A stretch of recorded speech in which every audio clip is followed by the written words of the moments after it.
اعوذ باللہ من الشیطان الرجیم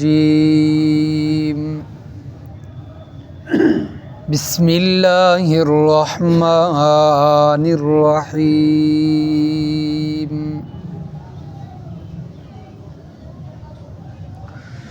قل من یرزقکم من السماوات والارض،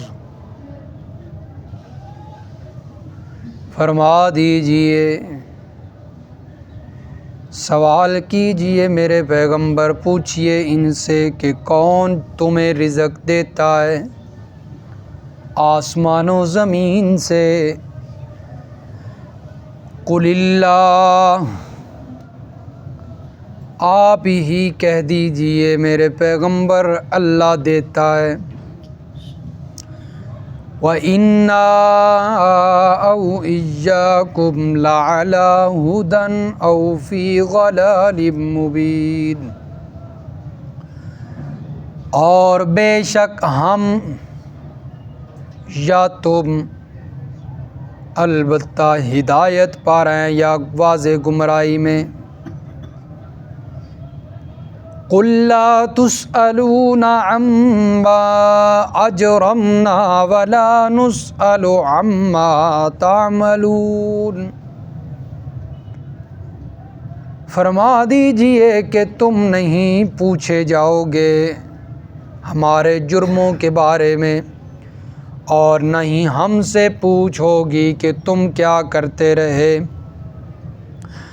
قُلْ يَجْمَعُ بَيْنَنَا رَبُّنَا ثُمَّ يَفْتَحُ بَيْنَنَا بِالْحَقِّ، فرما دیجئے ہمارا رب ہمارے درمیان جمع کرے گا ہم سب کو، پھر فیصلہ کرے گا ہمارے درمیان حق کے ساتھ، ٹھیک ٹھیک فیصلہ۔ وَهُوَ الْفَتَّاحُ الْعَلِيمُ، اور وہ بڑا فیصلے کرنے والا ہے، خوب جاننے والا ہے۔ قُلْ أَرُونِيَ الَّذِينَ أَلْحَقْتُمْ بِهِ شُرَكَاءَ كَلَّا، فرما دیجئے میرے پیغمبر انہیں کہیے ذرا دکھلاؤ تو صحیح نا، جن کو تم اللہ کا شریک بناتے ہو، اللہ کے ساتھ شریک بنا کر ملاتے ہو، ان کے بارے میں بتلاؤ۔ کلا، ہرگز اس کا کوئی شریک نہیں، بل هو اللہ العزیز الحکیم، بلکہ حقیقت میں وہی اللہ ہے زبردست حکمت والا۔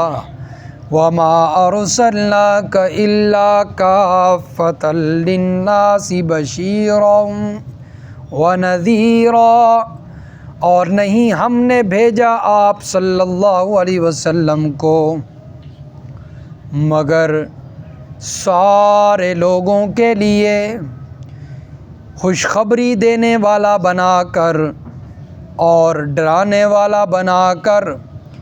وَلَٰكِنَّ أَكْثَرَ النَّاسِ لَا يَعْلَمُونَ، لیکن اکثر لوگ جانتے نہیں ہیں۔ وَيَقُولُونَ مَتَىٰ هَٰذَا الْوَعْدُ إِن كُنتُمْ صَادِقِينَ، اور یہ لوگ کہتے ہیں کہ کب ہے یہ وعدہ قیامت کا اگر تم سچے ہو۔ قُل لَّكُم مِّيعَادُ يَوْمٍ لَّا تَسْتَأْخِرُونَ عَنْهُ سَاعَةً وَلَا تَسْتَقْدِمُونَ، تو میرے پیغمبر انہیں بتائیے، جواب دیجئے، تمہارے لیے ایک خاص وعدہ ہے، خاص دن کا وعدہ ہے، مقرر ہے، اس دن سے نہ تو ایک گھڑی تم پیچھے ہو جاؤ گے اور نہ ہی ایک گھڑی آگے بڑھ سکتے ہو۔ سبحان ربک رب العزت عما یصفون، وسلام علی المرسلین، والحمد للہ رب العالمین۔ اللہم صلی علی محمد وعلی آل محمد کما صلیت علی ابراہیم وعلی آل ابراہیم انک حمید مجید اللہم بارک علی محمد وعلی آل محمد کما بارکت علی ابراہیم وعلی آل ابراہیم انک حمید مجید۔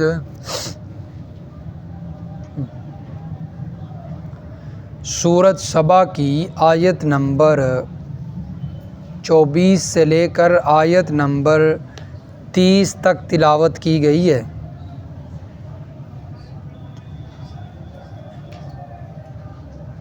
گزشتہ درس میں اللہ تبارک و تعالی نے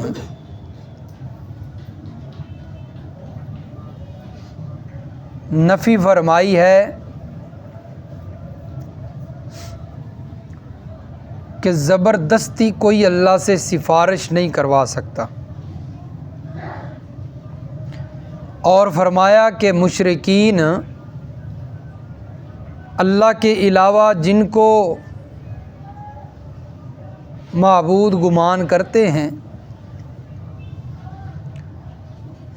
وہ نہ تو زمین و آسمان کے اندر کسی چیز کے مالک ہیں اور نہ ہی اللہ کی بنائی ہوئی کسی چیز میں وہ شریک ہیں، شرکت بھی نہیں، اور اسی طرح وہ اللہ کی کسی بنائی ہوئی چیز میں اللہ کے مددگار بھی نہیں۔ تو جب وہ مالک نہیں تو پھر فرمایا عبادت کے لائق بھی وہ نہیں ہے، عبادت کے لائق بھی وہ ہے جو ساری کائنات کا مالک ہے، اکیلا اللہ۔ اور فرمایا فرشتے بھی عبادت کے لائق نہیں، اس لیے کہ فرشتے اللہ کے سامنے کوئی زبردستی چیز منوا نہیں سکتے، بلکہ وہ تو اللہ کے سامنے ان کے دل ڈرے ہوتے ہیں۔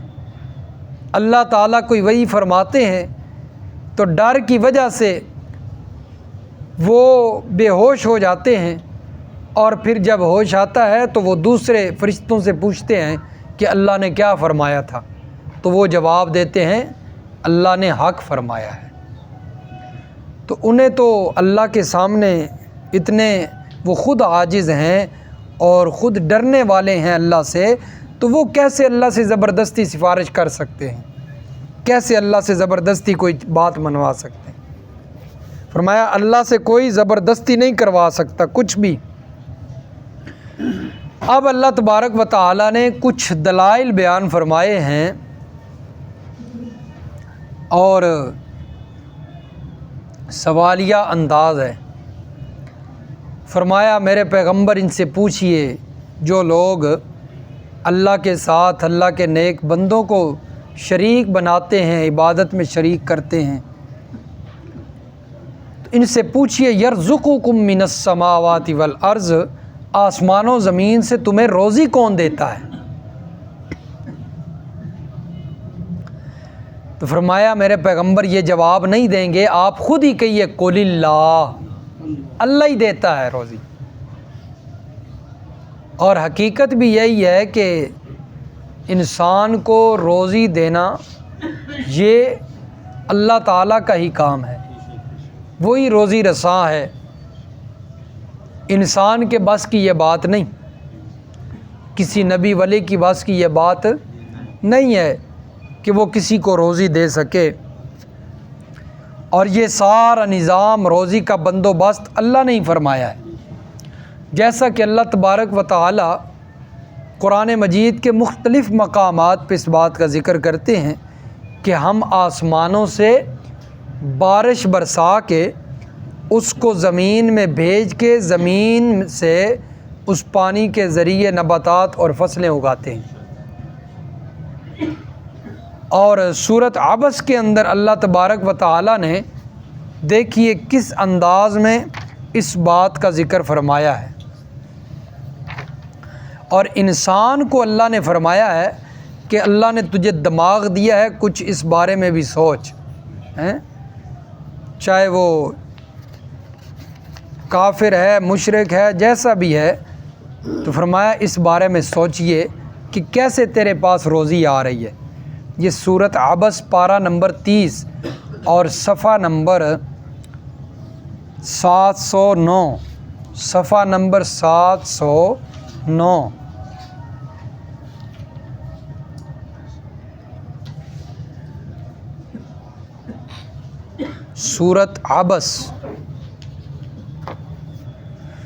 سورۃ عبس کی آیت نمبر 24، فرمایا فَلْيَنظُرِ الْإِنسَانُ إِلَىٰ طَعَامِهِ، پس چاہیے کہ انسان اپنے کھانے کی طرف دیکھے، یعنی دیکھے سے مراد کیا ہے؟ غور و فکر کرے، جو انسان کھاتا ہے اس پر غور و فکر کرے۔ أَنَّا صَبَبْنَا الْمَاءَ صَبًّا، ہم نے عجیب طور پر پانی برسایا آسمانوں سے، انزل من السماء ماء، آسمانوں سے پانی نازل کیا۔ ثم شققنا الارض شقا، اب یہ دیکھیے اللہ کیسے روزی کا بندوبست کرتے ہیں، لمحہ لمحہ اللہ بتا رہے ہیں۔ آسمانوں سے صرف پانی نہیں برسایا، پانی برسانے کے بعد پھر ہم نے زمین کو پھاڑا، پانی برسانے کے بعد زمین کو فَأَنبَتْنَا فِيهَا حَبًّا، پھر ہم نے اس میں سے غلہ اور انگور وَعِنَبًا وَقَضْبًا، ترکاریاں اگانا شروع کی۔ وگرنہ اتنی کمزور سی کومپل ہوتی ہے، اس کی اتنی طاقت کیسے کہ وہ باہر آ جائے؟ اتنی طاقت نہیں ہے اس میں، ذرا سا ہوا چلے تو وہ ہلنے لگتی ہے اور گرتی ہے، اوپر پاؤں رکھ دیا جائے تو وہ دب جاتی ہے، کمزور ہے نا۔ لیکن اتنی مضبوط زمین سے وہ کیسے باہر آ گئی ہے؟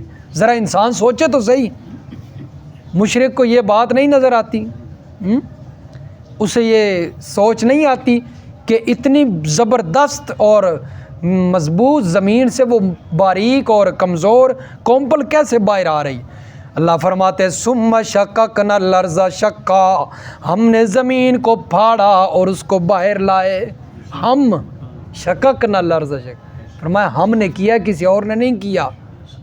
اگر کسی نبی نے بھی ساتھ کیا ہوتا اللہ فرماتے نا ہم نے بھی اور کسی نبی نے بھی، فرمایا ہم نے اکیلے یہ کیا ہے۔ فَأَنبَتْنَا فِيهَا حَبًّا وَعِنَبًا وَقَضْبًا وَزَيْتُونًا وَنَخْلًا، زیتون بھی اگایا، نخلا کھجوریں بھی اگائیں، وَحَدَائِقَ غُلْبًا، گنجان باغ اور میوے بھی زمین سے نکالے، وَفَاكِهَةً وَأَبًّا، اور فرمایا میوے مختلف قسم کے اور بھی چیزیں پیدا کی، متاعا لکم ولانعامکم، کچھ تمہارے نفع کے لیے، کچھ تمہارے مویشیوں اور جانوروں کے نفع کے لیے، ساری ہر چیز اللہ نے پیدا فرما دی۔ تو یہ روزی رساں اور روزی کا مالک کون ہے؟ اللہ ہے۔ اللہ فرماتے ہیں پیدا ہم نے کیا ہے، تو پھر اس فصل سے جب تقسیم کا وقت آتا ہے تو تقسیم بھی ہمارے نام کا کیا جائے۔ یہی اللہ سمجھانا چاہتے ہیں نا۔ اتنی لمبی تفصیل اللہ نے اور کس مقصد کے لیے کی؟ انسان غور و فکر کرے، پیدا کرنے والا اللہ ہے اور تقسیم کسی بابے کے نام کا ہے، کسی قبر والے کے نام کا۔ فرمایا یہ تو انصاف نہیں ہے، اللہ انصاف کر رہا ہے تو بھی انصاف کر۔ فرمایا روزی رساں ہم ہیں، ہر انسان کو روزی ہم دیتے ہیں، اگانے والے پیدا کرنے والے ہم ہیں۔ اللہ فرماتے ہیں سورۃ عنکبوت کے اندر اللہ فرماتے ہیں وَكَأَيٍّ مِّن دَابَّةٍ لَّا تَحْمِلُ رِزْقَهَا، کتنے ہی زمین پر بسنے والی مخلوق جانور چھپائے ہیں، من دابہ لا تحمل رزقها، وہ اپنی روزی اپنے اوپر نہیں لاد کر چلتی ہیں۔ اپنے اوپر پرندے جب اڑ رہے ہوتے ہیں انہوں نے اپنی روزی اپنے اوپر رکھی ہوتی ہے؟ نہیں۔ اللہ یرزقها وإیاکم، انہیں بھی اللہ رزق دیتا ہے، تمہیں بھی اللہ رزق دیتا ہے۔ وَهُوَ السَّمِيعُ الْعَلِيمُ، وہ خوب سننے والا ہے، خوب جاننے والا ہے۔ اسی سے رزق مانگا کرو، اسی سے روزی مانگا کرو۔ فرمایا وَمَا مِن دَابَّةٍ فِي الْأَرْضِ إِلَّا عَلَى اللَّهِ رِزْقُهَا، کوئی زمین پر چوپایا ایسا نہیں ہے کہ جس کی روزی اللہ کے ذمے نہ ہو۔ فرمایا ساری مخلوق کی روزی، ہر قسم کے چوپائے کی روزی، سمندروں کے اندر مچھلیاں ہیں، کیڑے مکوڑے، پہاڑوں کے اندر کیڑے مکوڑے، زمین پر چلنے والے انسان، چوپائے ہیں، رینگنے والے جانور ہیں، ہر ایک کی روزی اللہ فرماتے ہیں الا علی اللہ رزقها، کس کے ذمے ہے؟ وَيَعْلَمُ سِرَّهَا، اللہ جانتا ہے کہ اس کی مخلوق کہاں کہاں ہے۔ ہم جو ہے وہ پتھر توڑتے ہیں تو نظر کیا آتا ہے کہ اس کے اندر کیڑا موجود ہے، وہ کیسے زندگی بسر کر رہا ہے، وہاں اسے اللہ روزی دے رہے ہیں نا، ایسا ہے کہ نہیں؟ بند مکان ہوتے ہیں، اوپر پلستر ہوتا ہے، جب ان کو توڑا جاتا ہے تو اندر سے کیڑے نکلتے ہیں، تو کیسے وہ زندگی گزار رہے ہیں؟ انہیں کوئی حضرت علی حجویری روزی دے رہے ہیں وہاں پر، امام بری روزی دے رہے ہیں، امام الانبیاء دے رہے ہیں، حضرت علی دے رہے ہیں، تو پھر وہاں پر بند پتھر کے اندر کیڑے کو روزی کون دے رہا ہے؟ تو اس لیے فرمایا عبادت بھی اللہ کی ہونی چاہیے، جب روزی وہ دے رہا ہے۔ اور اللہ فرماتے اللہ یبسط الرزق لمن یشاء ویقدر، اللہ جس کے لیے چاہتا ہے کشادہ رزق دیتا ہے، اور جس کے لیے چاہتا ہے تنگ رزق دیتا ہے۔ تو رزق کا کشادہ ہونا اور رزق کا تنگ ہونا یہ بھی اللہ کے اختیار میں ہے۔ یہ نہیں ہو سکتا کہ کسی نے کوئی تعویذ کر دیا ہو تو اس کا رزق بند ہو جائے، اس طرح رزق نہیں بند ہوتے، کیونکہ رزق کشادہ اور تنگ یہ کس کے اختیار میں ہے؟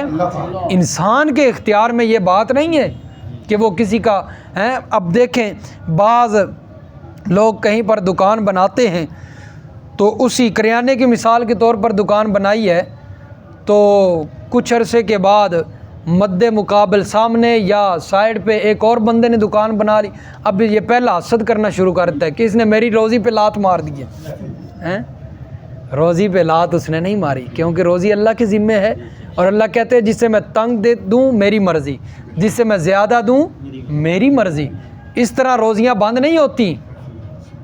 ایمان جو ہے وہ کمزور ہو گیا، ایمان اللہ پر ہو نا تو پھر بے بہا اللہ فرماتے ہیں وَيَرْزُقُ مِنْ حَيْثُ لَا يَحْتَسِبُ، میں جس سے چاہتا ہوں بے حساب رزق دے دیتا ہوں، اور جس کے لیے چاہتا ہوں تنگ کر دیتا ہوں۔ روزی تنگ ہوتی ہے گناہوں کی وجہ سے۔ روزی تنگ کب ہوتی ہے؟ جب بندہ نافرمان بن جاتا ہے، اللہ کو بھول جاتا ہے، پھر روزی تنگ ہوتی ہے، اور انسان سمجھتا ہے پتہ نہیں دوسری دکان بن گئی ہے تو میری روزی بند ہو گئی۔ اس طرح روزیاں نہیں بند ہوتی۔ جو روزی تنگ ہونے کا سبب ہے اس کی طرف دھیان کوئی نہیں، اور جو شیطان وسوسے ڈالتا ہے اس کی طرف توجہ ہے۔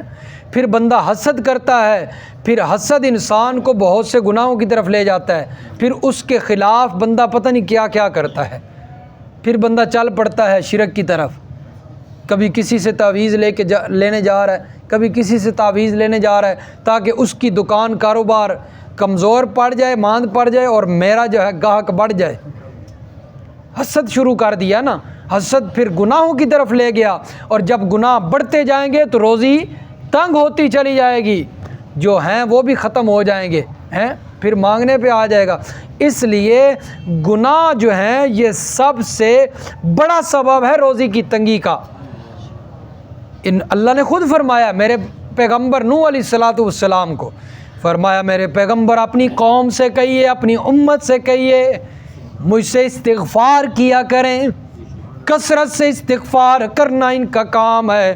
آسمانوں سے بارشیں برسانا، زمین سے روزیاں اگانا اور فصلیں اگانا، نباتات نکالنا، اور ان کے گھروں کے اندر اولاد کے ڈھیر لگا دینا میں رب العالمین کا کام ہے۔ اللہ نے کیا کہا؟ صرف استغفار کرنا ان کا کام۔ فَقُلْتُ اسْتَغْفِرُوا رَبَّكُمْ، استغفار کرو کثرت سے۔ فرمایا آسمانوں سے بارشیں بھی برساؤں گا، روزیاں بھی دوں گا، اور اسی طرح وَيُمْدِدْكُمْ بِأَمْوَالٍ، مال بھی دوں گا، وَبَنِينَ، اولاد بھی دوں گا، وَيَجْعَلْ لَكُمْ جَنَّاتٍ وَيَجْعَلْ لَكُمْ أَنْهَارًا، باغات بھی دوں گا، نہریں بھی دوں گا۔ تو اس لیے جس کی روزی تنگ ہے اسے چاہیے کہ وہ کثرت سے استغفار کرے۔ میں تو کہتا ہوں ہر بندے کو اس وقت روزانہ کی بنیاد پہ، روز کی بنیاد پہ ایک تسبیح استغفار کی کرنی چاہیے، تب بارشیں شروع ہوں گی، کیونکہ اللہ نے خود فرمایا کہ استغفار کرو گے تو بارشیں برساؤں گا۔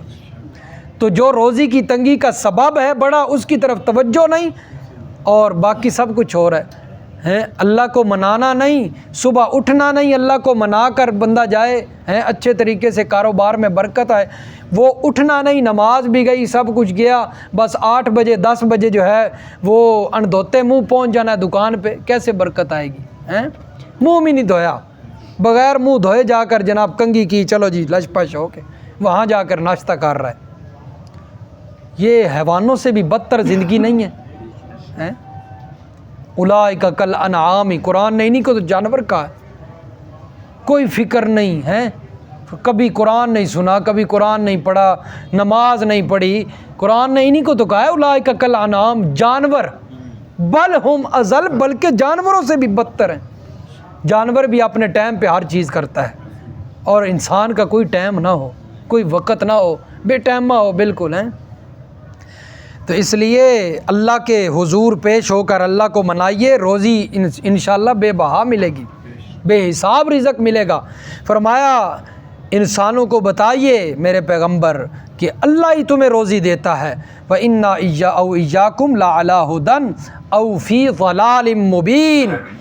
فرمایا اب جب روزی اللہ دیتا ہے تو پھر انہیں کہیے عبادت کے لائق بھی اللہ ہے۔ فرمایا وَإِنَّا إِيَّاكُمْ لَعَلَىٰ هُدًى أَوْ فِي ضَلَالٍ مُّبِينٍ۔ یہ اللہ نے بڑا ایک مسئلہ سمجھایا ہے اور بڑا مسئلہ حل کیا ہے۔ جو لوگ کہتے ہیں نا جتھے کوئی لگا لگا رہن دیو، وہ بھی ٹھیک تھے، اے بھی ٹھیک، اللہ فرماتے ہیں نا، میرے پیغمبر انہیں کہیے یا ہم ٹھیک ہیں یا تم ٹھیک ہو۔ ایک فرقہ رائے راست پر ہے، ایک گروہ رائے راست پر ہے اور ایک گمراہی میں ہے، دونوں ٹھیک نہیں ہو سکتے، دونوں ٹھیک جتھے کوئی لگا ہے لگا ہے۔ اگر یہی بات ہوتی تو پھر پیغمبر اللہ نے کیوں بھیج دیے، قرآن کیوں آئے، کتابیں کیوں اللہ نے نازل، اللہ کو کیا ضرورت تھی؟ لوح محفوظ سے اٹھا کر قرآن ہمارے لیے اللہ نازل کر دیتا، کیا ضرورت تھی اللہ کو؟ پیغمبر بھیجنے کی کیا ضرورت تھی؟ اللہ کے پیغمبر بھیج کر انہیں جو ہے وہ اتنی تکالیف اٹھانی پڑی، یہ کیا سارے سلسلے، یہ کس، اگر سارے ٹھیک ہوتے، جہاں کوئی لگا رہنے دو، تو یہ بات غلط ہے، جہاں کوئی لگا رہنے دو وہ بھی ٹھیک، یہ بھی ٹھیک۔ فرمایا وما یستوی الاعمی والبصیر، روشنی اور اندھیرا برابر نہیں ہو سکتے، اندھا اور نابینا برابر نہیں، جو ہے وہ دیکھنے والا برابر نہیں ہو سکتے۔ تم کیسے کہہ سکتے ہو کہ حق والے بھی ٹھیک ہیں، باطل والے بھی ٹھیک ہیں؟ او ایاکم، فرمایا لا علی ہدن او فی ضلال مبین، سوچو سمجھو، سوچو بچار کرو، اور فرمایا قرآن میں اللہ نے اس لیے دلائل دیے ہیں تاکہ تم جو ہے وہ غور و فکر کرو کہ ایک طبقہ اللہ کا قرآن پیش کرتا ہے اور ایک طبقہ جھوٹ بول کر جو ہے وہ غیر اللہ کی پوجا پہ لاتا ہے۔ فرمایا دونوں ٹھیک نہیں ہو سکتے، اللہ نے ذہن دیا، سوچو۔ ایک طبقہ رائے راست پر ہے، ایک گمراہی میں ہے۔ قُل لَا تُسْأَلُونَ عَمَّا أَجْرَمْنَا وَلَا نُسْأَلُ عَمَّا تَعْمَلُونَ۔ مشرکین مکہ اعتراض کیا کرتے تھے، اللہ کے پیغمبر جب بتوں کی نفی کرتے ہیں، غیر اللہ کی نفی فرماتے اور کہتے کہ یہ حاجت روا نہیں، یہ مشکل کشا نہیں، تو مشرکین مکہ کہتے کہ یہ ہمارے معبود جو اللہ کے نیک بندے، انہوں نے بڑی عبادات کی ہیں، بڑی مشکلات اٹھائی ہیں، یہ اللہ کے مقرب ہیں، ان کی جو ہے وہ گستاخیاں کرتے ہیں، تو یہ بڑے مجرم ہیں۔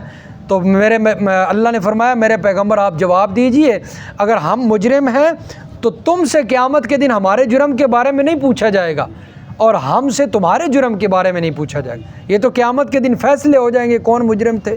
قُلْ يَجْمَعُ بَيْنَنَا رَبُّنَا، اللہ ہمیں جمع کرے گا اور ہمارے درمیان حق کے ساتھ فیصلہ کرے گا، ٹھیک فیصلہ کرے گا، اور وہ بہترین فیصلے کرنے والا ہے۔ العلیم خوب جاننے والا ہے۔ قل ارونی الذین الحقتم بہ شرکاء اللہ، میرے پیغمبر ان سے کہیے کہ جن کو تم اللہ کا شریک بناتے ہو، ارونی الذین، ذرا بتلاؤ تو صحیح انہوں نے کچھ کیا ہے؟ انہوں نے کوئی اللہ کی جو ہے وہ بنائی ہوئی چیزوں میں کچھ بنایا ہو، آسمان میں کچھ تھوڑا سا سہارا بنے ہوں کھڑا کرنے میں، کچھ کیا انہوں نے؟ زمین اللہ نے پانی پہ بچھائی تو نیچے سے وہ کوئی ٹیک دے کے کھڑے ہوں ہیں؟ یا یہ درخت اللہ نے لگائے ہیں منڈی باولدین کے اندر تو اللہ نے لگائے ہیں، سرگودا کے اندر کسی اور نے لگائے ہوں، گجرات میں کسی اور نے لگائے، کچھ کیا انہوں نے؟ ارونی الذین الحقتم بہ شرکاء، کلا، ہرگز نہیں، اللہ خود ہی فرماتے ہرگز نہیں، کسی نے کچھ نہیں کیا، بل هو اللہ، بلکہ اللہ ہی نے سب کچھ کیا ہے، العزیز، وہی زبردست ہے، وہی حکمت والا ہے۔ وما ارسلناک الا کافۃ للناس، یہ اب اللہ نے اپنے محبوب پیغمبر صلی اللہ علیہ وسلم کی رسالت کو بیان فرمایا اور ختم نبوت کو فرمایا، میرے پیغمبر ہم نے آپ کو سارے لوگوں کے لیے، تمام لوگوں کے لیے بشیر بھی بنا کر بھیجا، خوشخبریاں دینے والا اور نذیر، ڈرانے والا بنا کر بھیجا۔ اس سے پہلے جو نبی آتے تھے امام الانبیاء سے پہلے، وہ بعض نبی کسی خطے کے لیے، کسی بستی کے لیے، کسی قوم کے لیے ہیں، جیسا کہ اللہ فرما رہے ہیں وَإِلَىٰ عَادٍ أَخَاهُمْ هُودًا، ہم نے قوم عاد کی طرف ان کے بھائی ہود علیہ السلام کو نبی بنا کر بھیج دیا۔ وَإِلَىٰ مَدْيَنَ أَخَاهُمْ شُعَيْبًا، قوم مدین کی طرف ان کے بھائی شعیب کو بنا کر بھیجا۔ وَلَقَدْ أَرْسَلْنَا نُوحًا إِلَىٰ قَوْمِهِ، قوم نوح کی طرف نوح علیہ السلام کو نبی بنا کر بھیجا۔ تو کوئی قوم کے لیے آ رہا ہے، کوئی بستی کے لیے آ رہا ہے، کوئی خطے کے لیے، لیکن امام الانبیاء جب آئے فرمایا میرے پیغمبر آپ کسی قوم کے لیے، کسی خطے کے لیے، کسی بستی کے لیے، کسی شہر کے لیے نبی نہیں، الا کافۃ للناس، سارے لوگوں کے لیے آپ نبی بن کر آئے، ساری مخلوقات کے لیے آپ نبی ہیں۔ اس سے معلوم ہوتا ہے آپ کے بعد کوئی اور نبی نہیں آئے گا، الا کافۃ للناس، اب قیامت تک جتنے لوگ آئیں گے ان سب کے لیے آپ ہی نبی ہیں۔ فرمایا وہ آپ کا ہی کلمہ پڑھنے والے ہوں گے، وَلَٰكِنَّ أَكْثَرَ النَّاسِ لَا يَعْلَمُونَ، لیکن اکثر لوگ مرزائیوں جیسے، قادیانیوں جیسے جانتے، وہ کہتے نہیں مرزا قادیانی بھی نبی ہے، وہ آپ کے بعد بھی اور بھی نبی بنائیں گے، جس طرح کہ نبی علیہ السلام کے دور میں بھی ایسے لانتی تھے، مسیلمہ کذاب جیسے لوگ جنہوں نے نبوت کا دعویٰ کیا، لیکن فرمایا میرے پیغمبر اکثر لوگ جانتے نہیں، نبی آپ ہی ہیں، آپ کے بعد اور کوئی نبی نہیں بننا، آپ کے بعد اور کوئی نبی نہیں بننا۔ وَيَقُولُونَ مَتَىٰ هَٰذَا الْوَعْدُ إِن كُنتُمْ صَادِقِينَ، فرمایا یہ لوگ کہتے ہیں آپ جب قیامت کا ذکر کرتے ہیں تو میری توحید کا بھی انکار کرتے ہیں، قیامت کا بھی انکار کرتے ہیں، اور کہتے ہیں کہ وہ قیامت والا وعدہ کب ہے اگر تم سچے ہو؟ تو میرے پیغمبر ان سے کہہ دیجئے لَكُم مِيعَادُ يَوْمِ اللَّهِ، اس دن کا جو ایک خاص دن کا وعدہ ہے وہ مقرر ہے، وہ مقررہ وقت پہ آئے گا، لا تستأخرون عنہ ساعة ولا تستقدمون، جب وہ قیامت آ جائے گی تو ایک گھڑی بھی نہ کوئی پیچھے کر سکتا ہے نہ آگے کر سکتا ہے، اور قیامت کا علم اللہ ہی کو ہے، اللہ کو پتہ ہے قیامت کب آئے گی، لیکن اللہ کے پیغمبر نے قیامت کی قربت کی نشانیاں بیان فرمائی ہیں، اللہ نے بتائیں اور آپ صلی اللہ علیہ وسلم نے بیان فرمائی کہ قیامت کے قریب کیا کیا ہوگا، وہ اللہ کے پیغمبر نے بتایا ہے کہ قیامت کی علامات کیا کیا ہیں، لیکن قیامت کب آئے گی اس کا علم کس کے پاس ہے؟ اللہ ہی کے پاس ہے۔ اللہ سمجھ نصیب فرمائے، عمل کی توفیق۔